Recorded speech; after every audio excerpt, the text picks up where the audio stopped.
Bonjour et bienvenue dans cette nouvelle session Faire ensemble. J'ai le plaisir de vous retrouver aujourd'hui pour notre session de mise en pratique ensemble. Je vous laisse découvrir les exercices que nous allons pratiquer aujourd'hui. Très bonne pratique à vous.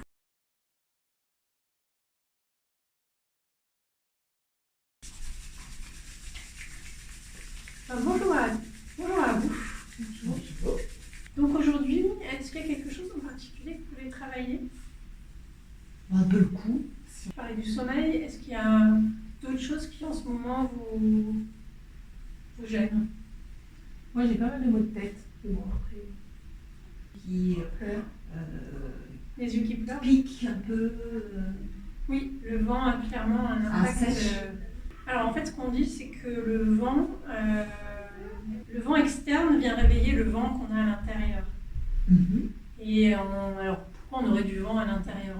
Le vent interne en médecine chinoise, c'est quand par exemple on n'a pas assez de sang. Donc les vaisseaux, ils ne sont pas complètement remplis. On dit quand les vaisseaux sont vides, le vent s'engouffre. Et ça provoque des manifestations.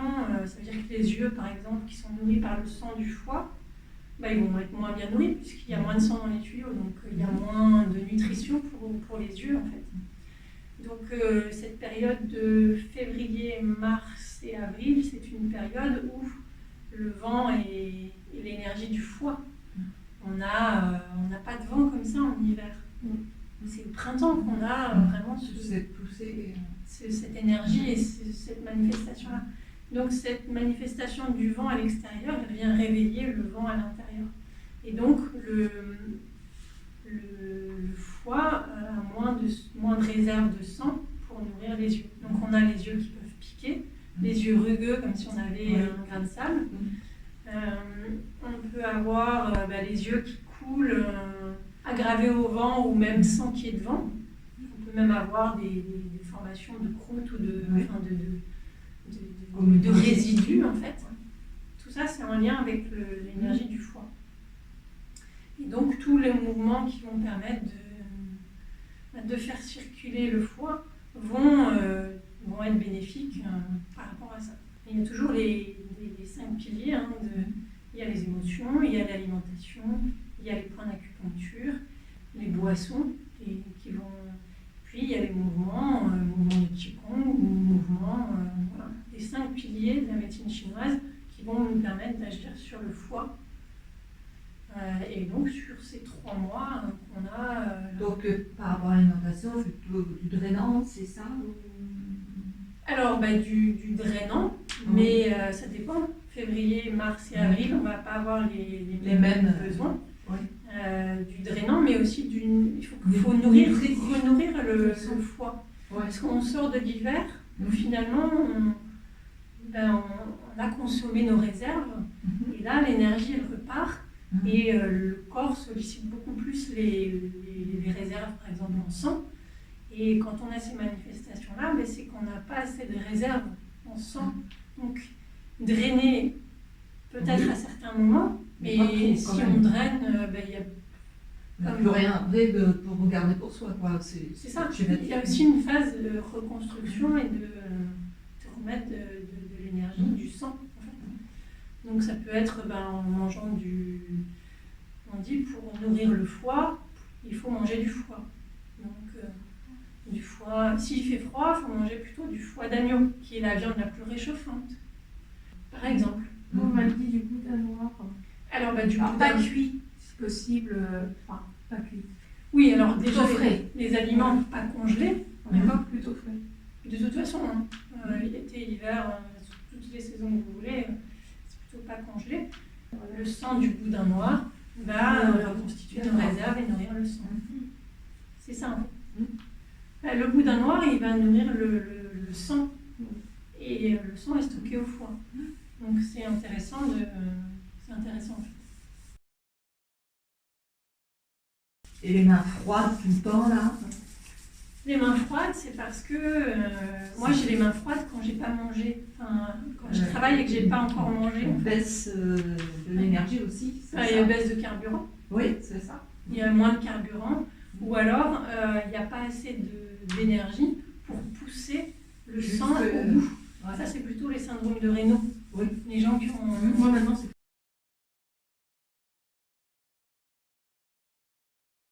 Donc je vous propose de commencer. Donc on va s'enraciner. Ok. On va venir détendre un petit peu nos bras. Cou. Alors justement, le cou, c'est quelque chose qu'on va travailler très doucement. C'est-à-dire que le cou, finalement, quand on regarde, il y a une petite partie qui soutient un gros poids quand même. Ouais. Donc, dans les mouvements du cou, c'est toujours en subtilité. Ce qui, on en a besoin, il ne faut pas le brusquer ni le contracter. D'accord ? Donc, Et pas de négliger non plus. et pas le négliger non plus. Donc, ce qu'on peut faire, c'est des tout petits mouvements à gauche et à droite, mais pour entendre les cristaux qu'on a. un petit crépitement. Oui, vous entendez ? Ouais. C'est normal ça? Tout à fait normal. Au niveau du cou. Oui. On s'en servir.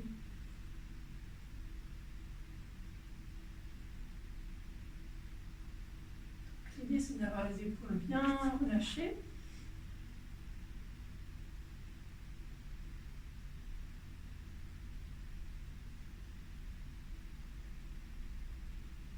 Est-ce que vous remarquez qu'il y a moins de cristaux, moins de... Oui. Oui.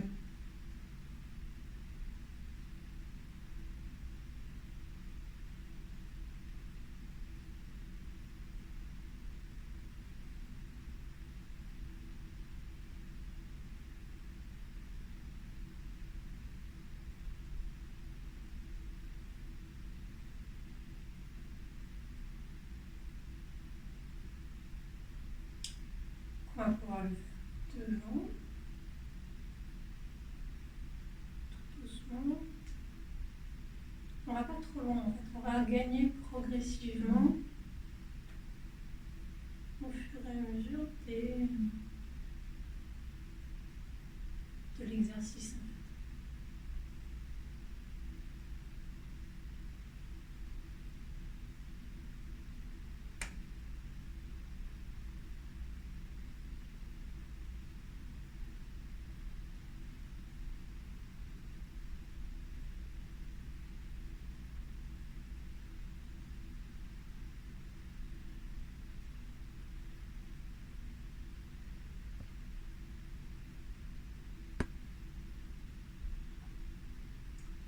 Là, ce qu'on va faire, c'est qu'on va s'enrouler, c'est-à-dire qu'on va descendre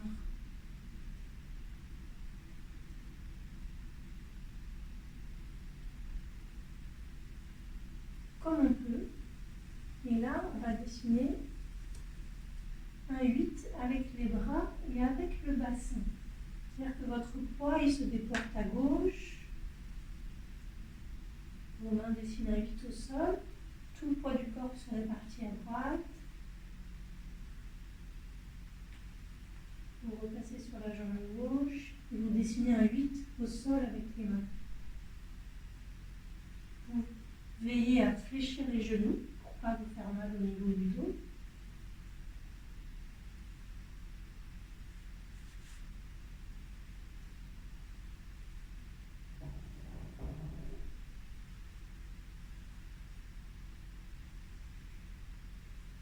Et puis, vous allez prendre un point au milieu de vos deux orteils, deux pieds, et vous allez remonter en prenant ce point comme un laser, vous allez remonter de plus en plus loin devant vous, jusqu'au mur, jusqu'à derrière le mur, jusqu'à la rue qui est encore derrière. Vous voyez, pour avoir une vue laser très très loin. Les yeux sont aussi sous la dépendance du foie. Là, ce qu'on va faire, c'est justement, on va rester la tête fixe et on va en fait tourner nos yeux. Donc nos yeux vont regarder à droite, sans bouger la tête. que le regard revient au centre. Le regard va aller à gauche, sans bouger la tête. On étire la vue et on revient au centre. On va le refaire sur la droite.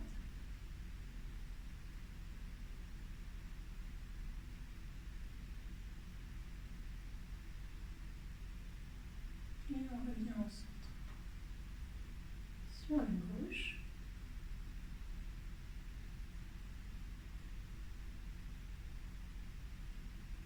Et on revient au centre. On va le faire en haut. La tête ne bouge pas.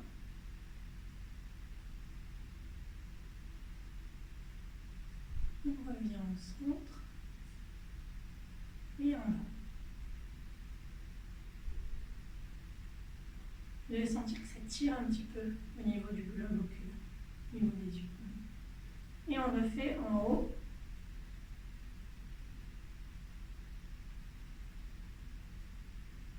On revient au centre.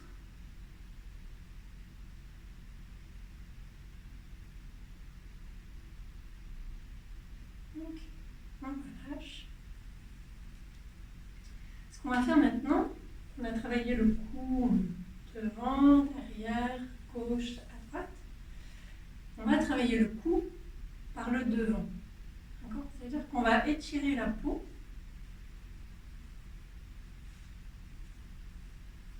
Je vais juste m'avancer pour... On étire, on pince et on étire.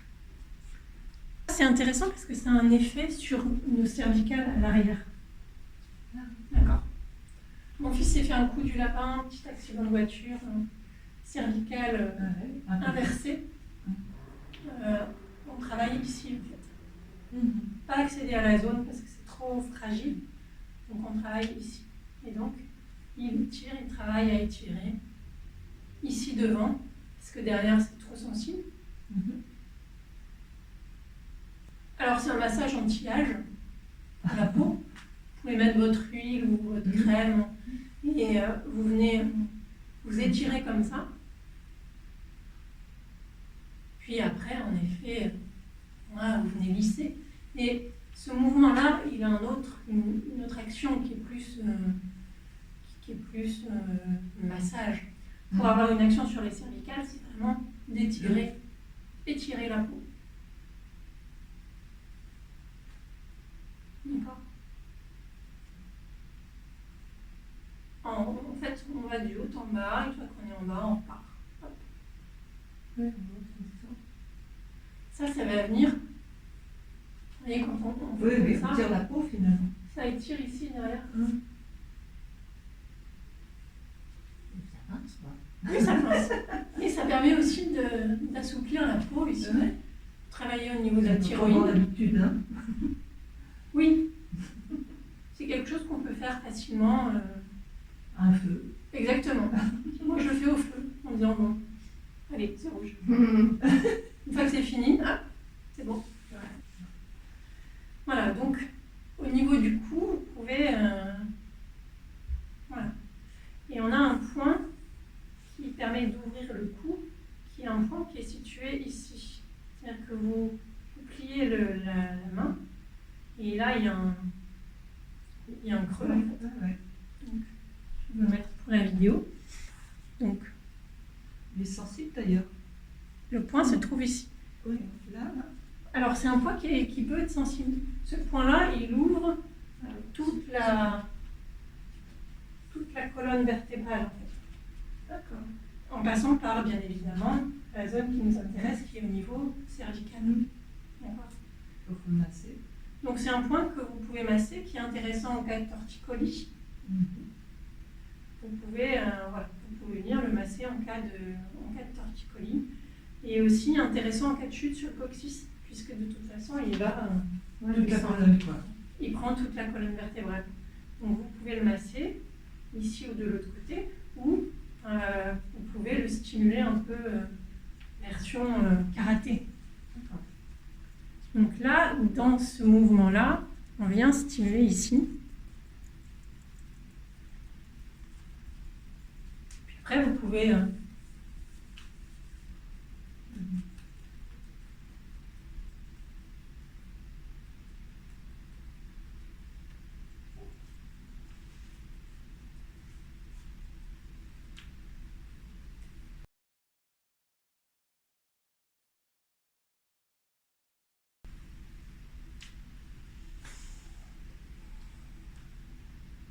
On va repartir.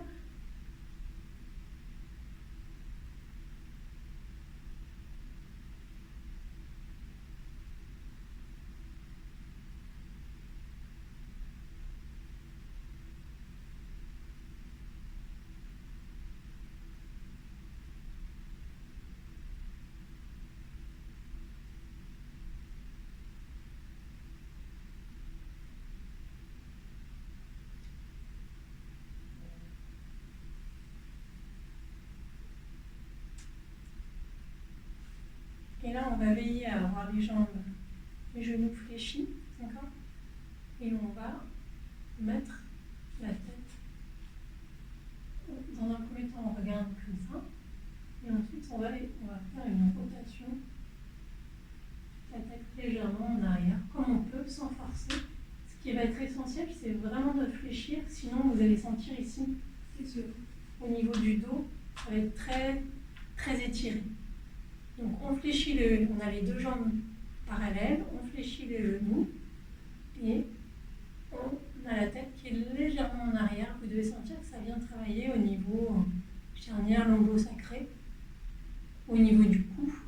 Donc ça vient vraiment travailler sur nos deux charnières.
mettre en mouvement l'énergie, puisque ce qui est important, l'énergie du foie est soutenue par l'énergie des reins. Donc là, on va activer le point ici, le point 1 du méridien des reins, pour activer l'énergie des reins, et cette énergie-là, elle va venir soutenir notre foie. Donc dans un premier temps, on va le faire comme ça. Hop. Et puis après, on le pratiquera avec la gestion des peurs et le fait de poser une intention comme on l'a déjà vu. C'est-à-dire, on va chercher une peur, l'ancrer en nous, on va lever, étirer le méridien, d'accord. Puis au bout d'un moment, on va relâcher cette peur. Donc on va le faire en deux étapes. Okay. Donc c'est une bonne chose, oui. Il faut penser à s'hydrater, même si vous refaites, quand vous referez si vous reprenez la vidéo, mais c'est important de vous hydrater pour hydrater vos cellules et puis faire circuler l'énergie. Donc, on part sur combien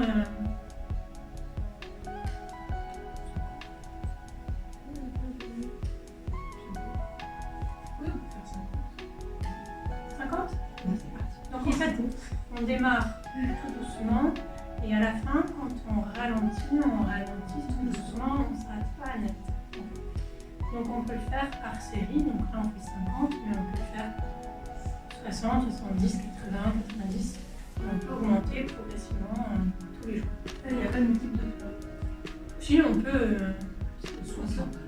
alors 60. Non, mais je sais pas, c'est comme tout en multiple de 3, donc 60 c'est mieux. C'est parti.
Donc le méridien de la vessie commence à l'angle interne de l'œil, fait ce trajet-là. Ensuite, ici, il a deux branches, par de haut en bas, et ensuite il descend ici, et il passe là derrière. Donc vous pouvez sentir au niveau des mollets, ça tire un peu. Donc on va venir stimuler ici dans le côté et on descend sur les mollets. Et on fait plusieurs fois.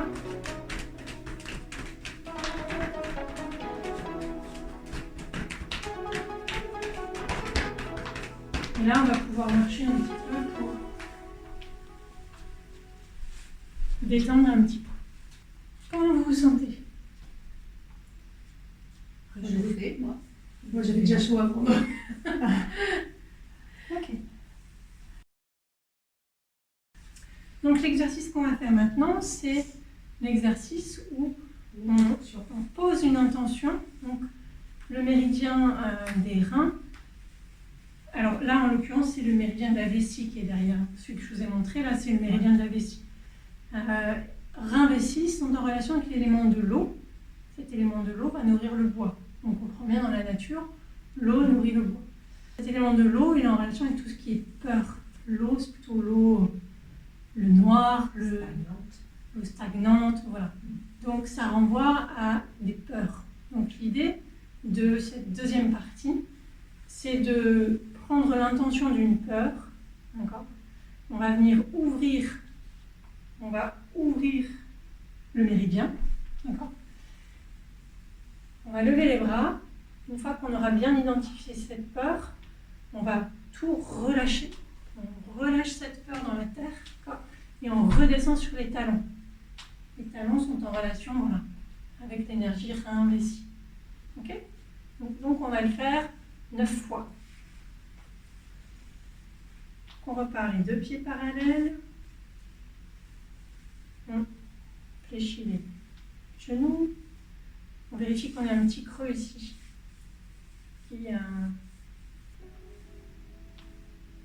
On a le fil de soie qui nous suspend. D'accord ? Les épaules bien relâchées. Et donc, quand vous êtes prêts, prête.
Une dernière fois.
Comment ça va?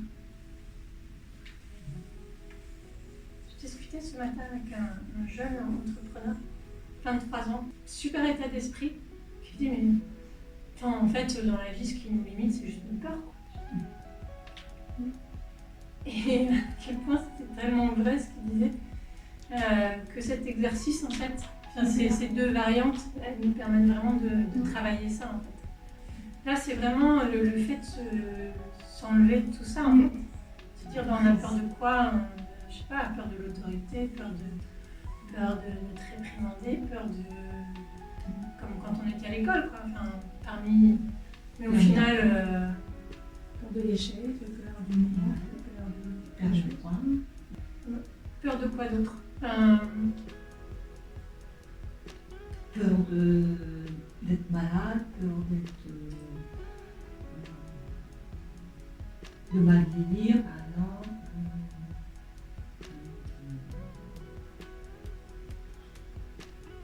Peur des relations familiales qui peuvent se dégénérer. Alors qu'il y a une étude de Harvard sur 89 ans. Donc pendant 89 ans, en fait, les directeurs d'études se sont succédés pour étudier les clés du bonheur et de la réussite. Et bien en fait, ils se sont 89 ans, la conclusion, donc c'est encore une étude en cours, montre que la clé se trouve dans les relations humaines. Que les gens qui vivent le plus longtemps, c'est des gens qui ont des relations saines, non conflictuelles. Et il y a une étude aussi sur Okinawa. Pourquoi les gens sont centenaires là-bas? Est-ce que c'est parce qu'ils mangent? Nanana. Oui, mais la première des choses, c'est qu'ils vivent en communauté et que même à 100 ans, enfin, ils ont une utilité sociale en fait. Ils ont une raison d'exister, une raison d'être en fait. Donc, du quotidien. On a à portée de main mais qu'on du simple. les yeux en fait. Voilà, on va toujours chercher à l'extérieur, mais en fait ça se trouve vraiment à l'intérieur de nous. Bon, c'est bien ces jeunes générations qui sont vachement bousculantes et qui ont tout compris et qui très très intéressant. C'est réconfortant. C'est pas réconfortant, ça donne un coup de pied aux fesses, mais le bon. Ouais.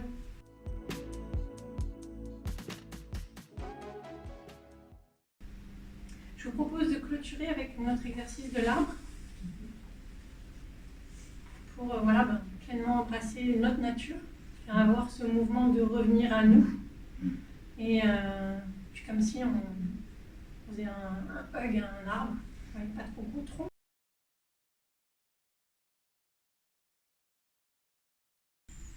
Donc on va faire l'arbre sans arbre. Mais avec l'intention de s'y connaître. Ouais. Donc on va repartir comme ça pour vous rentrer dans... Okay.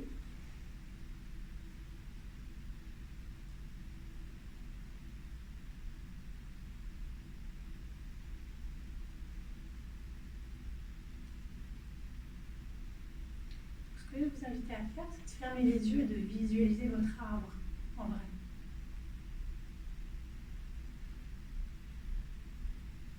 Puis les mains, voilà, vous allez mettre vos mains autour ou en tout cas sur un petit bout chez les très gros.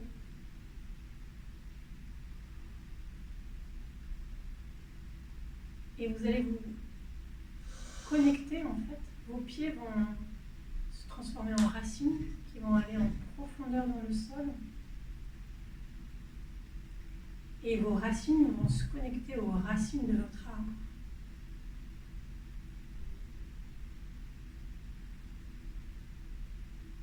Puis vous allez respirer avec vos bras. Est-ce que l'arbre respire?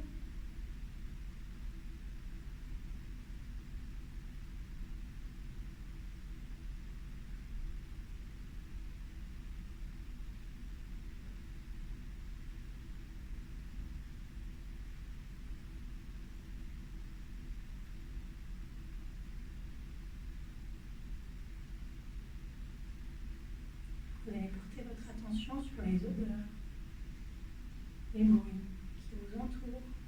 Si vous projetez dans la nature avec votre arbre, vous fléchissez les genoux.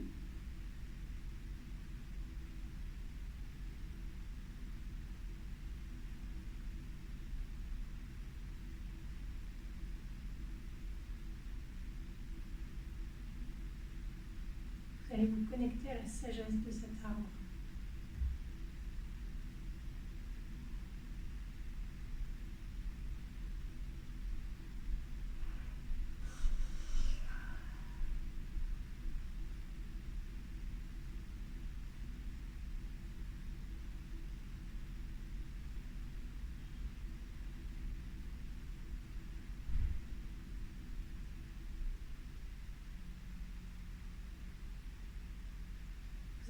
imaginez que vous ne faites plus qu'un avec l'arbre. Comme si prenez l'ascenseur de la sève qui monte dans l'arbre, qui redescend, qui monte à l'intérieur de vous et qui redescend dans le sol.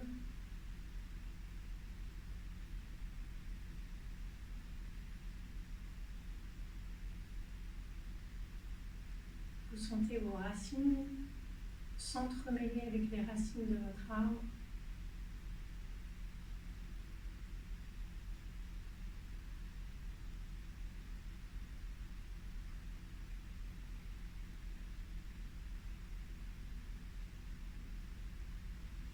Puis progressivement, nos racines, les vôtres, les miennes, elles vont converger dans la terre, dans le sous-sol, et elles vont se rejoindre.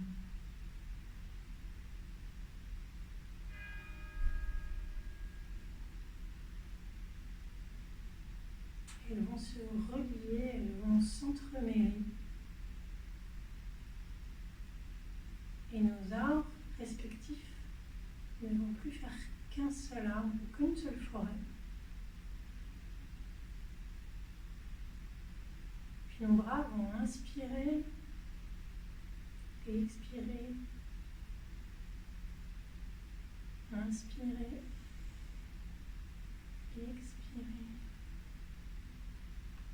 Et en fait, on ne fait partie que de la... On va faire pas. L'image, c'est de faire partie de la même forêt. En fait. Nos racines, en fait, sont reliées. Et vous allez pouvoir faire galoper vos racines pour relier et connecter tous les gens qui vous sont chers par vos racines, par vos pieds. Et vous allez les amener dans cette forêt.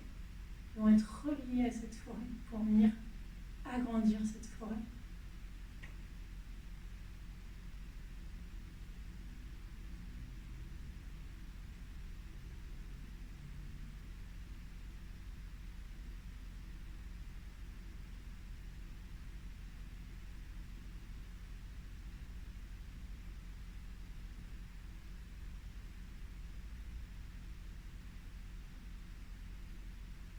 On va faire comme un cercle de protection autour de cette forêt.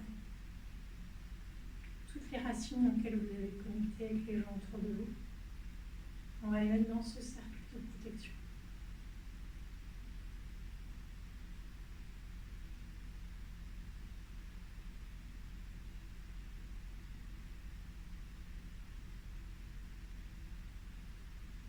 Puis tout doucement, on va relâcher nos bras.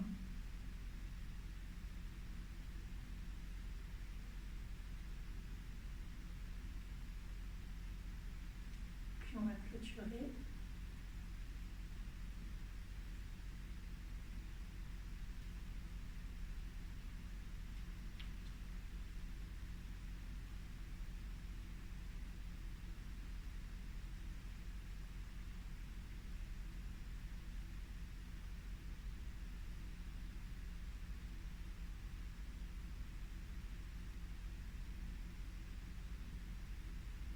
Et on va laisser pénétrer cette énergie à l'intérieur de nous.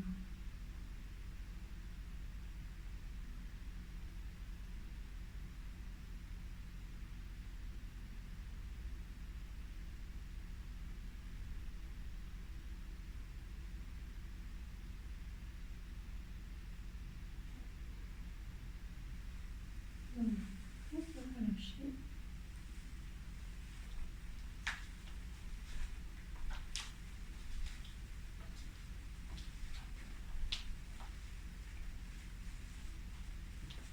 Voilà pour aujourd'hui. Donc ça m'a fait rire quand tu as abordé Je regarderai. les racines qui s'entrelaçaient, qu'on ne faisait qu'un. Moi, c'est un exercice que je fais souvent, en fait. Ouais. Et qui donne de l'enracinement et de la force. Mm. Et Oui. justement pour dépasser cette notion de peur qu'on a travaillée, enfin, s'enraciner à un arbre que vous aimez, ou ça, Ça ressource. ça ressource, et puis c'est à plusieurs échelles. Si vous prenez un très très vieil arbre qui était là avant vous, qui restera là après vous, vous avez aussi cette notion de temps, oui, de temps. De longévité, de sérénité. Oui, mais aussi de temps compté. Oui. De qu'est-ce que j'en fais de ce temps en Oui. fait. Donc c'est d'aller plus dans la sagesse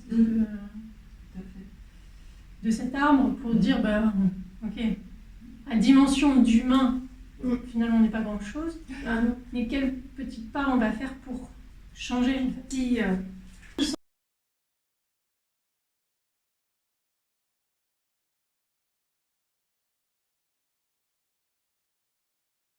Bonne semaine.